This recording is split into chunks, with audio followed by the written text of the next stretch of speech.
ಬಹುತೇಕ ವರದಿಗಳಲ್ಲಿ ಸ್ಟ್ಯಾಟಿಸ್ಟಿಕ್ಸ್ ಏನಿದ್ದಾವೆ ವಾಸ್ತವಿಕತೆಗಿಂತ ಬಹಳಷ್ಟು ದೂರದಲ್ಲಿದೆ. ಇದು ದೌರ್ಭಾಗ್ಯ. ಯಾಕೆ? ನಮ್ಮ ಭಾಗದಲ್ಲಿ 6 ವರ್ಷಕ್ಕಿಂತ ಕಡಿಮೆ ವಯಸ್ಸಿನ ಮಕ್ಕಳಿರೋದು 18.4%.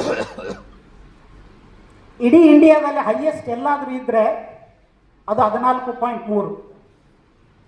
ರಾಜ್ಯಕ್ಕಲ್ಲ, ನಾನು ದೇಶದಲ್ಲಿ ಅತಿ ಹೆಚ್ಚು ಜನ 6 ವಯಸ್ಸಿನ ಒಳಗಿನ ಮಕ್ಕಳಿರೋದು ಕಲ್ಯಾಣ ಕರ್ನಾಟಕದಲ್ಲಿ. ಆದರೆ ದೌರ್ಭಾಗ್ಯ, ಆ 6ರಿಂದ 60 ತಿಂಗಳ ಮಕ್ಕಳು, ಅದರಲ್ಲಿ 50% ಮಕ್ಕಳು ರಕ್ತಹೀನತೆಯಿಂದ ಬಳಲ್ತಾ ಇದ್ದಾರೆ.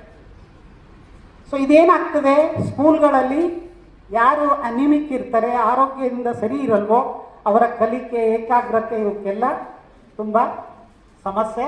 ಇದೊಂದು ಚಾಲೆಂಜ್ ಆಗಿದೆ ನಮ್ಮ ಭಾಗದಲ್ಲಿ. ಹಾಗೆ ಶಿಕ್ಷಕರದಂತೂ ಹೇಳುವಾಗೇ ಇಲ್ಲ. ಟೋಟಲ್ ಅನುಮೋದಿತ ಶಿಕ್ಷಕರು ಎಷ್ಟಿತ್ತೋ ಅದರಲ್ಲಿ 38% ಪ್ರೈಮರಿ ಸ್ಕೂಲಲ್ಲಿ, 36% ಹೈಯರ್ ಪ್ರೈಮರಿ ಸ್ಕೂಲಲ್ಲಿ ಶಿಕ್ಷಕರು ಖಾಲಿ ಇದ್ದಾರೆ. ಇದಕ್ಕಿಂತ ದೊಡ್ಡ ಆಶ್ಚರ್ಯ ಏನು ಅಂದರೆ, ಕಳೆದ ವರ್ಷ ನಾನೊಂದು ಆರ್ಟಿಕಲ್ ಬರೆದಿದ್ದೆ, ಏನು 10ನೇ ತರಗತಿಯ ಫಲಿತಾಂಶದ ಬಗ್ಗೆ. ಬಹಳಷ್ಟು ಚರ್ಚೆ ಆಯಿತು. ಆ ಸಮಯದಲ್ಲಿ ರಚನೆ ಆಗಿರ್ತಕ್ಕಂಥ ಶಿಕ್ಷಣ ಕರೆ ಮಾಡಿ ಅದರ ಬಗ್ಗೆ ಚರ್ಚೆ ಮಾಡಿದರು. ಆ ಆರ್ಟಿಕಲ್ನ ನಂತರ ಅದನ್ನು ಕೊಡಲಿಕ್ಕೆ ಇಷ್ಟಪಡ್ತೀನಿ. ಕಳೆದ ವರ್ಷ ನಮ್ಮ ರಿಸಲ್ಟ್ ನೋಡಿದ್ರೆ 77,227 ಜನ 10th ಫೇಲ್ ಆಗಿದ್ದಾರೆ ಕಲ್ಯಾಣ ಕರ್ನಾಟಕದಲ್ಲಿ. ಬಹುಶಃ ಇದು ಸುಮ್ಮನೆ ನಂಬರ್ ಆಗ್ಬೋದು, ಆದರೆ ಯೋಚನೆ ಮಾಡಿರಿ, ಈ 77,727 ಮಕ್ಕಳು ನೆಕ್ಸ್ಟ್ ಏನಾದರೂ ಅನ್ನೋದೊಂದು ಪ್ರಶ್ನೆಯನ್ನು ನಾವೆಲ್ಲ ಕೇಳ್ಕೊಳ್ಬೇಕಾಗುತ್ತೆ. ಸೊ 58 ಒಟ್ಟು ರಾಜ್ಯದಲ್ಲಿ 144 ಶೂನ್ಯ ಫಲಿತಾಂಶ ಸಾಧಿಸಿದ ಶಾಲೆಗಳಿದ್ರೆ, ಬರೀ ಕಲ್ಯಾಣ ಕರ್ನಾಟಕದಲ್ಲಿ 58 ಶಾಲೆಗಳಿದ್ದು ಶೂನ್ಯ ಸಂಪಾದನೆ ಮಾಡಿ. ಆದರೆ 42% ಇರ್ತಕ್ಕಂಥ, ಕಳೆದ ಬಾರಿ 42% ರಿಸಲ್ಟ್ ಮಾಡಿರ್ತಕ್ಕಂಥ ಕಲಬುರಗಿ ಈ ವರ್ಷ ನಮ್ಮ ಫಲಿತಾಂಶ 88+. ಶಿಕ್ಷಕರ ನೇಮಕಾತಿ ಆಗಿಲ್ಲ, ಬೇರೆ ಯಾವುದೇ ಸೌಕರ್ಯಗಳನ್ನು ಒದಗಿಸಿಲ್ಲ, ಆದರೆ ರಿಸಲ್ಟ್ ಏನಾಗಿದೆ, ಡಬಲ್ ಆಗಿದೆ. ಸೊ ಇದು ಏನು ಇಂಡಿಕೇಶನ್ ಅಂದರೆ, ನಾವು ಯಾಕೆ ಅದನ್ನು ಕ್ರಿಟಿಸೈಸ್ ಮಾಡೋಕ್ಕಾಗಿಲ್ಲ ಅಂದರೆ, we should not demoralise the students efforts. But at the same time ನನ್ನ ವರಿ ಏನಂದರೆ, ಆಯಿತು ನೀವೆಲ್ಲರನ್ನೂ ಪಾಸ್ ಮಾಡಿದ್ದೀರಿ ಯಾವುದೋ ಕಾರಣಗಳಿಗಾಗಿ, ಆದರೆ ಇವರೆಲ್ಲ ಭಾರ ಆಗೋದು ನಂತರ PU ಹಂತದಲ್ಲಿ ಬಹಳಷ್ಟು ಸಮಸ್ಯೆ ಸೃಷ್ಟಿಯಾಗ್ತದೆ. ಸೊ ನೀವು ಯಾಕೆ ಹೈಯರ್ ಎಜುಕೇಷನ್ ನಮ್ಮಲ್ಲಿ 18 ಇಂಜಿನಿಯರಿಂಗ್ ಕಾಲೇಜ್ಗಳು, 9 ಮೆಡಿಕಲ್ ಕಾಲೇಜ್ಗಳು, ಥ್ಯಾಂಕ್ಸ್ ಟು 371 ಅಟ್ಲೀಸ್ಟ್ ಪ್ರತಿ ವರ್ಷ ಒಂದು 850ರಿಂದ 900 ಸೀಟ್ಗಳು ರಿಸರ್ವ್ ಇರ್ತವೆ. ಸಾವಿರಾರು ಸೀಟ್ಗಳು ನಮ್ಮ ಮಕ್ಕಳು ತಗೊಳ್ತಾ ಇದ್ದಾರೆ. ಆದರೆ ಇಡೀ ಇಂಡಿಯಾದಲ್ಲಿ ಮೋಸ್ಟ್ ಅನ್ಸ್ಕಿಲ್ಡ್ ಅಂದರೆ ಕೌಶಲ್ಯಕ್ಕೆ ಸಂಬಂಧಿಸಿದಂತೆ, ನಾನೇ ಒಂದು 4-5 ಕಂಪನಿಗಳ ಅಡ್ವೈಸರ್ ಇದ್ದೀನಿ, ಇಂಟರ್ವ್ಯೂನಲ್ಲಿ ಕೂತಿರ್ತೀನಿ. ನಮ್ಮ ಭಾಗದ ವಿದ್ಯಾರ್ಥಿಗಳು ಬಂದಾಗ ನಮ್ಗೆ ಎಲ್ಲೋ ಒಂದು ಖುಷಿ, ಕಲ್ಯಾಣ ಕರ್ನಾಟಕದವನು ಬಂದ ಈ ಇಂಟರ್ವ್ಯೂನಲ್ಲಿ ಇವನಿಗೆ ಸೆಲೆಕ್ಟ್ ಮಾಡಬೇಕಂತ.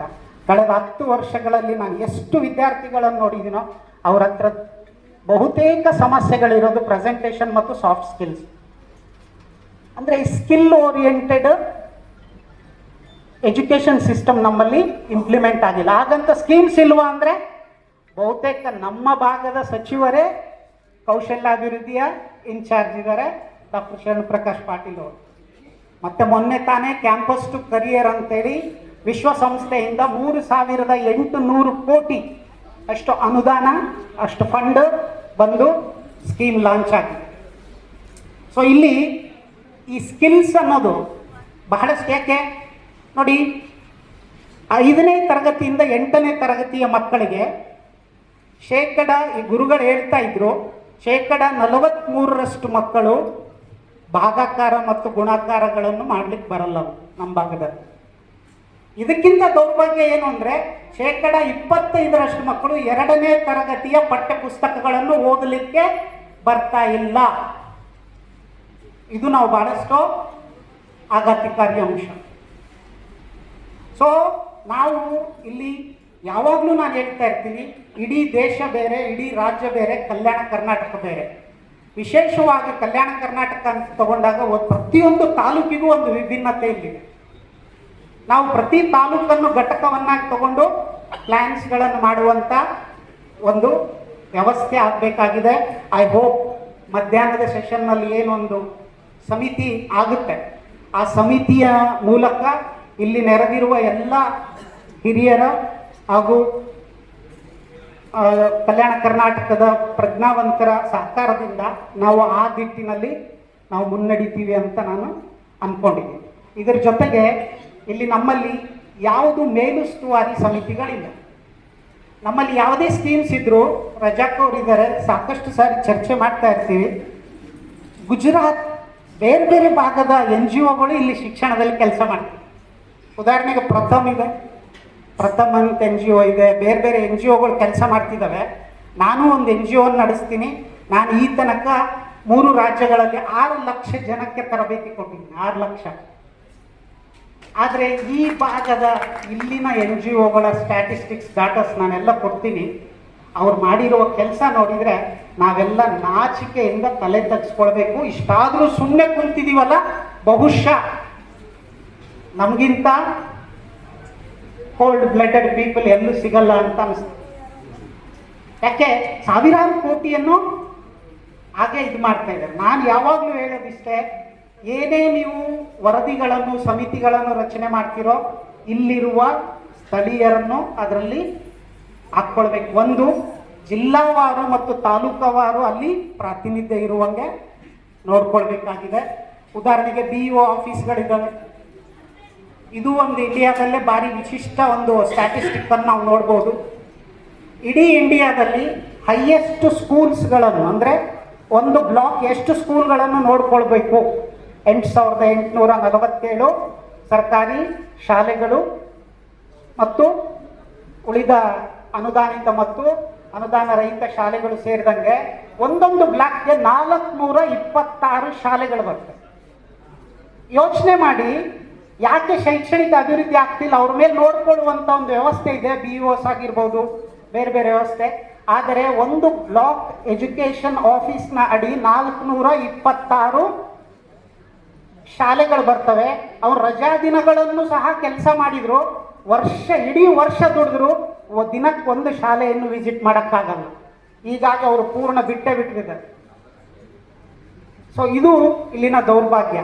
ಬರೀ 34 BO ಆಫೀಸ್ ಇದಾವೆ, ಇನ್ನೂ 14 ಏನೋ ಹೊಸ ತಾಲೂಕುಗಳಿಗೆ ಆಗಿಲ್ಲ, ಅವು ಸ್ಯಾಂಕ್ಷನ್ ಮಾಡಬೇಕಾಗಿದೆ. ಇಲ್ಲಿ ಎಲ್ಲದಕ್ಕಿಂತ ಇಂಪಾರ್ಟೆಂಟ್ ಆಗಿ ನಾನು ಎಲ್ಲ ಕಡೆ ಹೇಳ್ತಾ ಇರ್ತೀನಿ, ಟೀಚರ್ಸ್ ಟ್ರೈನಿಂಗ್ ಮಾಡುವಾಗ ಆಯಿತು, ಖಾಲಿ ಟೀಚರ್ಸ್ ಇದ್ದಾರೆ, ಇವನು ತುಂಬ್ತಿರಿ ಎಲ್ಲ ಆಯಿತು. ಆದರೆ ನಮ್ಮ ಟೀಚರ್ಸ್ಗಳು ಸಹ, ಯಾಕಂದರೆ ನಾನು ನಮ್ಮ ಗೆಳೆಯನಿಗೆ ಒಬ್ಬನಿಗೆ ಹೇಳ್ತಾ ಇದ್ದೆ, ಇವರು ಬಸವರಾಜ್ ಅಂತಾರೆ ಟೀಚರ್ ಅಂತ ಹೇಳಿದೆ. ಅವ್ರು ಏನು ಮಾಡ್ತಾರ್ರಿ ಅಂದರೆ, ಪಾಠ ಮಾಡೋದು ಬಿಟ್ಟು ಎಲ್ಲ ಮಾಡ್ತಾರ್ರಿ ಇವರು ಅಂತೇಳಿ. ಟೀಚರ್ ಇವರು ಪಾಠವನ್ನು ಬಿಟ್ಟು ಎಲ್ಲ ಮಾಡ್ತಿದ್ದಾರೆ. ಅವ್ರಿಗೆ ಗಣತಿ, ಬಿಸಿಯೂಟ, ಬೇರೆ ಬೇರೆ ಕಾರ್ಯಕ್ರಮಗಳಲ್ಲಿ ಬಳಸ್ಕೊಳ್ಳೋದು. ಇದರ ಒಳಗೆ ಸಂಘಟನೆಗಳು, ಜಾತಿ ಸಂಘಟನೆಯಲ್ಲಿ ಅವರು ಒಳಗೊಂಡಿರೋದು. ಸೊ ಶಿಕ್ಷಕರು ನಿಜವಾಗ್ಲೂ, ಕಲ್ಯಾಣ ಕರ್ನಾಟಕದ ಶಿಕ್ಷಕರಿಗೆ ಈ ವೇದಿಕೆ ಮೂಲಕ ನಾನು ಕರೆ ಕೊಡೋದಿಷ್ಟೇ, ಯಾವ ಶಿಫಾರಸು, ಯಾವ ಶಿಕ್ಷಣ, ಯಾವ ಅಧ್ಯಯನ ಏನೇ ಆಗಲಿ, at the end of the day ಅದೆಲ್ಲ ಇಂಪ್ಲಿಮೆಂಟ್ ಮಾಡಬೇಕಾಗಿರ್ತಕ್ಕಂಥವನು ಶಿಕ್ಷಕ. ಆ 4x4 4 ಗೋಡೆಗಳ ಮಧ್ಯೆನೇ ಮಾಡಬೇಕು. ಅವನ ಲೀಡರ್ಶಿಪ್ನಲ್ಲೇ ಇದು ನಡೀಬೇಕು. ಅದಕ್ಕೆ ನಾನು ಈ ವೇದಿಕೆ ಮೂಲಕ ಸರ್ಕಾರಕ್ಕೆ ಮನವಿ ಮಾಡ್ಕೊಳ್ಳೋದಿಷ್ಟೇ, 2 ಬಹುಮುಖ್ಯ ಅಂಶಗಳು. ಒಂದು, ಟೀಚರ್ಸ್ ಟ್ರೈನಿಂಗ್ಗೆ ನಮಗೆ ಒಂದು ವಿಶೇಷವಾದ ಒಂದು ಟೀಚರ್ ಟ್ರೈನಿಂಗ್ ಸೆಂಟರ್ ಆಗಬೇಕಾಗಿದೆ. ಎರಡನೇದು, NSSO ಥರ KKSO, Kalyana Karnataka sample survey organisation ಒಂದು ಇಲ್ಲೇ ಸ್ಥಾಪನೆ ಆಗಬೇಕು. ಸೊ ಇನ್ನೂ ಸಾಕಷ್ಟಿದೆ. ನಾನು ಬಹಳ ವರ್ಷಗಳಿಂದ ಹೇಳ್ತಾ ಇರ್ತೀನಿ, ಈ ವೇದಿಕೆ ಮೂಲಕ ಮತ್ತೊಮ್ಮೆ ಗಟ್ಟಿಯಾಗಿ ಒಂದು ಧ್ವನಿ ಹಾಕೋಣ. ದಯವಿಟ್ಟು ವಿದರ್ಭ ಮತ್ತು ಸೌರಾಷ್ಟ್ರದಂತೆ ಹೇಗೆ ಅಲ್ಲಿ ಕ್ರಿಕೆಟ್ ಟೀಮ್ಸ್ ಇದ್ದಾವೆ, ಬೋರ್ಡ್ಸ್ ಇದ್ದಾವೆ, ಸೊ ನಮ್ಮಲ್ಲಿ ಮಕ್ಕಳನ್ನು ಆರೋಗ್ಯವಂತರಾಗಿ ಮಾಡಲಿಕ್ಕೆ ಸ್ಪೋರ್ಟ್ಸ್ನ ಅಗತ್ಯ ತುಂಬ ಇರೋದ್ರಿಂದ ನಮಗೂ ಪ್ರತ್ಯೇಕ ರಾಜ್ಯ ತಂಡಗಳನ್ನು ರಚಿಸ್ಕೊಡ್ಬೇಕು. ಇದು ಆಲ್ರೆಡಿ ಇದೆ ವಿದರ್ಭ ಇಲ್ಲೆಲ್ಲ. ಸೊ ಇನ್ನೂ ಸಾಕಷ್ಟು ವಿಷಯಗಳು ಇದ್ದಾವೆ. ಸಮಯ ಕೊಟ್ಟಿರುವ ಸಮಯ ಮುಗೀತಾ ಬಂತು. ಈ ದಿನ ನಾನು ಕೆಲವು ವಿಷಯಗಳನ್ನು ಮುಂದೆ ಪ್ರಸ್ತಾಪ ಮಾಡಿದ್ದೀನಿ ಅಷ್ಟೇ. ಇದರ ಜೊತೆಗೆ ಶೈಕ್ಷಣಿಕ ಕಲ್ಯಾಣ ಕರ್ನಾಟಕದ ಶಿಕ್ಷಣದ ಬಗ್ಗೆ 5 ನಮ್ಮ ತಂಡ ಮಾಡಿರ್ತಕ್ಕಂಥ ವಿಶೇಷವಾದ ಅಧ್ಯಯನ ವರದಿಗಳಿವೆ. ಮುಂದಿನ ದಿನಗಳಲ್ಲಿ ರಾಘವೇಂದ್ರ ಕುಷ್ಟಗಿ ಸರ್ಗೆ ಮತ್ತು ರಜಾಕ್ ಅವ್ರಿಗೆ ರಿಕ್ವೆಸ್ಟ್ ಮಾಡೋದಿಷ್ಟೇ, ಚಾಮರಾಜ್ ಮಾಲಿ ಪಾಟೀಲ್ ಸರ್ಗೆ ಎಲ್ಲರಿಗೆ ದಯವಿಟ್ಟು ಒಂದು ಸಣ್ಣ ಇಂತಹ ಒಂದು ರೌಂಡ್ ಟೇಬಲ್ ಕಾನ್ಫರೆನ್ಸ್ ಆಗಲಿ, ನಮ್ಮ 5 ಕಲ್ಯಾಣ ಕರ್ನಾಟಕದ ಶೈಕ್ಷಣಿಕ ಅಧ್ಯಯನ ವರದಿಗಳ ಬಗ್ಗೆ ಚರ್ಚೆ ಮಾಡೋಣ. ಒಂದು ಕಾಂಕ್ರೀಟ್ ಆದ ಒಂದು ಆ್ಯಕ್ಷನ್ ಪ್ಲ್ಯಾನ್ ಜೊತೆಗೆ ನಾವೇ ಬರೋಣ. ಬಹುಶಃ ವಿವೇಕಾನಂದರು ಹೇಳಿದರು, 10 ಜನ ಬಲಿಷ್ಠ ಯುವಕರನ್ನು ಕೊಡಿ, ಇಡೀ ಪ್ರಪಂಚವನ್ನು ಬದಲಾಯಿಸ್ತೀನಂತ. ಇಷ್ಟು ಜನ ಅತ್ಯಂತ ಬಲಿಷ್ಠ ಜನ ನಾವು ಇಲ್ಲಿದ್ದೀವಿ. ಆಫ್ಟರ್ ಆಲ್ ಕಲ್ಯಾಣ ಕರ್ನಾಟಕವನ್ನು ಬದಲಾಯಿಸೋದು ನಮಗೇನು ದೊಡ್ಡ ವಿಷಯ ಅಲ್ಲ. ನಾವೆಲ್ಲ ಸೇರೋಣ, ಖಂಡಿತ ನಮ್ಮ ಈ ಮಕ್ಕಳ ಉತ್ತಮ ಭವಿಷ್ಯಕ್ಕಾಗಿ ಕೆಲಸ ಮಾಡೋಣ ಅಂತ ಹೇಳ್ತಾ, ಈ ದಿನ ನಮಗೆ ಈ ಅವಕಾಶವನ್ನು ತಮ್ಮಂಥ ಜ್ಞಾನಿಗಳ ಮುಂದೆ ಮಂಡಿಸಲಿಕ್ಕೆ ಕೊಟ್ಟಿದ್ದಕ್ಕೆ ಆಯೋಜಕರಿಗೆ ಹಾಗೂ ತಮ್ಮೆಲ್ಲರಿಗೂ ಧನ್ಯವಾದಗಳು. And thank you very much for listening me. Thanks lot.